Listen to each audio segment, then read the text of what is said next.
Viewers, कैसे हैं आप लोग। जैसे कि मैंने अपनी पिछली दोनों वीडियोस के अंदर टर्की के वीज़े के लिए इंफॉर्मेशन आप लोगों को दी थी।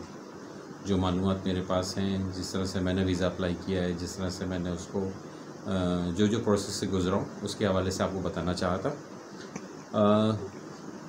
किसी भी वीज़े के लिए एक तो कुछ चीज़ें आपके लिए ज़रूरत होती हैं आपके, जैसे कि आपके पास टर्की के वीज़े के लिए सबसे पहले तो NIC होना बहुत ज़रूरी है। सेकंड, आपके लिए पासपोर्ट होना ज़रूरी है।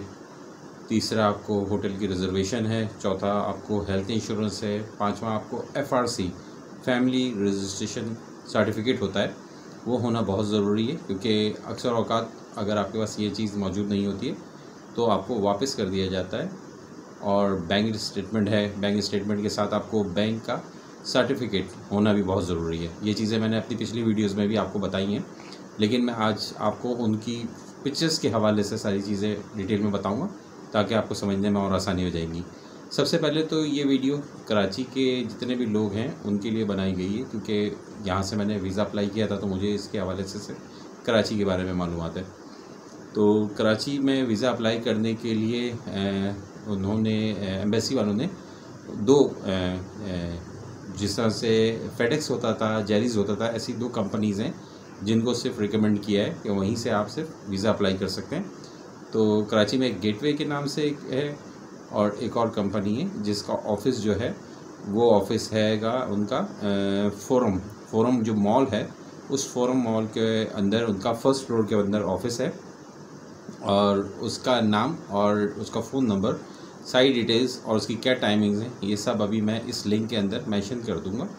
आपको उससे ये आसानी हो जाएगी कि आपको कि वीज़े के लिए क्या क्या चीज़ों की ज़रूरत पड़ेगी, वो मैं आपको बता देता हूँ। अप्लाई के लिए दो जगहों के उन्होंने इसमें लिंक दिया है अपना, कि आप सिर्फ इस दो जगह से टर्की के वीज़े के लिए अप्लाई कर सकते हैं, जिसमें एक तो गेटवे नाम का एक फ्रेंचाइज़ है, वहाँ से आप अप्लाई कर सकते हैं, और एक एनाटोलिया के नाम से ये ट्रैवल एजेंसी है जो कि फोरम में फ़र्स्ट फ्लोर के ऊपर वाक़ है।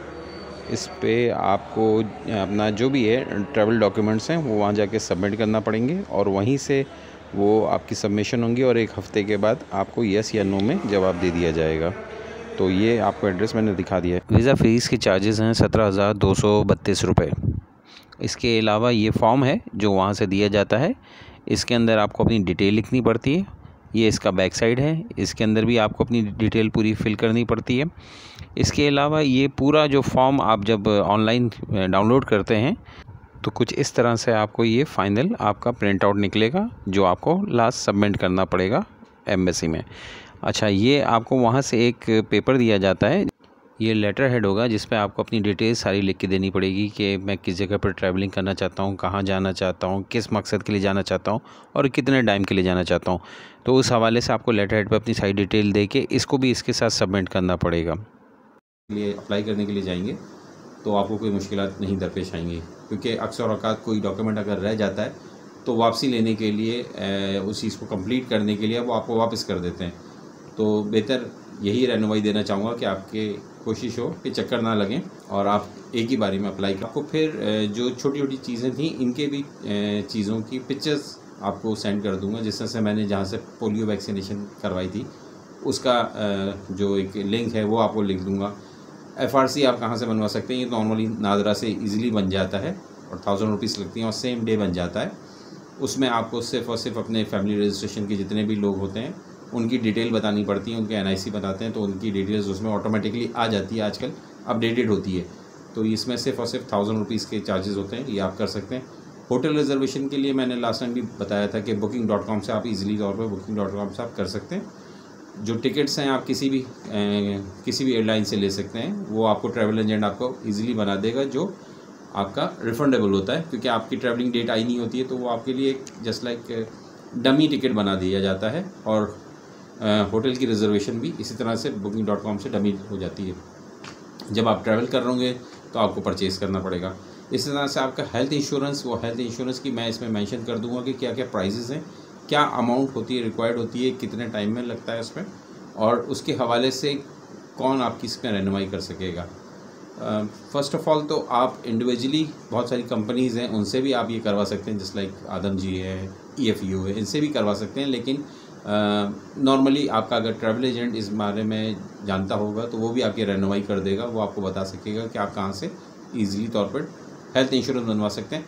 हेल्थ इंश्योरेंस के बगैर भी आपको अलाउ नहीं करेंगे, वो आपका जो एप्लीकेशन है वो एक्सेप्ट नहीं करेंगे।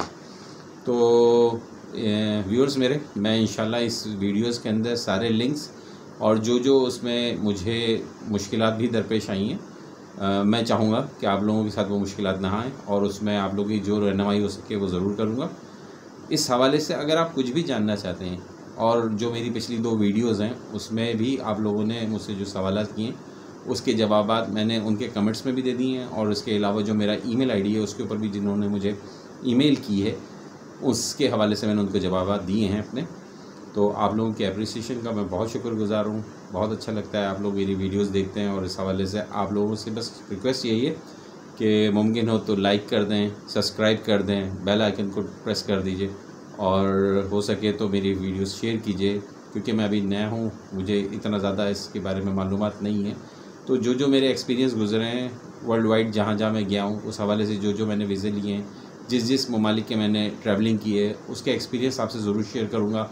इसके अलावा मैं अपनी जो दूसरी वीडियोज़ हैं उसमें भी आपको जो कराची में या इर्द गिर्द के एतबार में कोयटा या किसी भी और सिटी में अगर जानता हूँ तो उसके हिसाब से मेरे जो एक्सपीरियंस रहे हैं वो आपके साथ शेयर करना ज़रूर पसंद करूँगा। और उम्मीद यही रखता हूँ कि आप लोग इस लाइक करेंगे इस वीडियो को, और आगे भी आप लोगों की इंशाल्लाह ये वीडियो बना के रहनुमाई करता रहूँगा और आप लोगों से मोहब्बत समेटता रहूँगा। बहुत शुक्रिया। अस्सलाम वालेकुम।